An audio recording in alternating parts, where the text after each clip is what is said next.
توجہ سے سنیے گا، حضرت امام یافعی علیہ الرحمہ لکھتے ہیں کہ ایک نوجوان تھا اور وہ نوجوان کپڑے کی دکان پر کام کرتا تھا اور وہ بڑا حسین اور جمیل تھا، خوبصورت تھا۔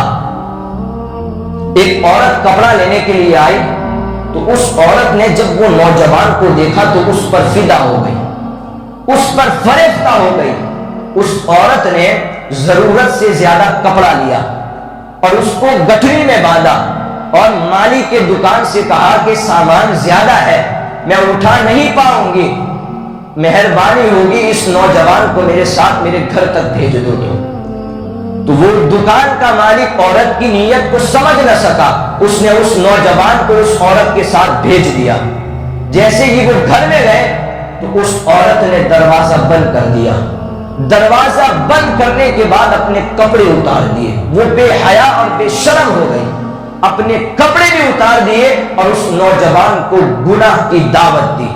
لیکن وہ نوجوان جہاں حسین اور جمیل تھا وہاں اللہ کا برگزیدہ بندہ بھی تھا، اس نے اپنی جوانی کو، اپنے تقدس کو پامال نہیں ہونے دیا تھا۔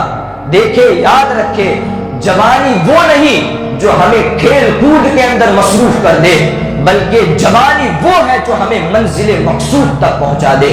تو وہ نوجوان اللہ کا برگزیدہ بندہ تھا، اس نے کہا خاتون میں تیری خواہش پوری نہیں کروں گا۔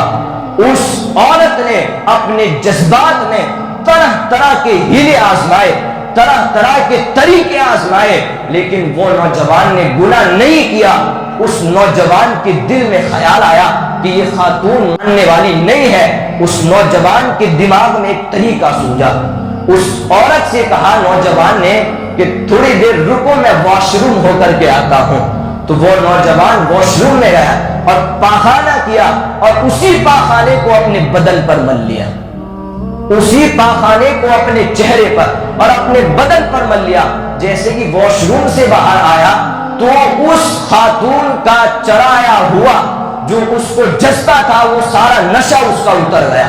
اس نے جلدی جلدی دروازہ کھولا اور کہا کہ نکل جاؤ، تم تو پاگل لگ رہے ہو۔ تو وہ نوجوان نکلا، دل ہی دل کے اندر وہ نوجوان خیال کرتا تھا، اے اللہ اگرچہ جسم میرا گندا ہو گیا ہے لیکن میرا دل تو صاف ہے، میرا دل تو صاف ہے۔ پاس ہی میں ایک کنواں تھا، وہاں پر غسل کیا۔ سنے، حضرت علامہ یافعی علیہ الرحمہ لکھتے ہیں کہ ساری زندگی اس نوجوان کے بدن سے مشک اور عنبر کی خوشبو آتی تھی، ساری زندگی اس نوجوان کے جسم سے مشک اور عنبر کی خوشبو آتی تھی، اور جب اس کا انتقال ہوا تو اس کی قبر سے بھی مشک اور عنبر کی خوشبو آتی تھی۔ کوئی کرے تو صحیح، کوئی گناہ کو چھوڑے تو صحیح، میرے رب کے لیے، اللہ اس بندے کے لیے اپنی رحمت کے سارے دروازے کھول دیتا ہے۔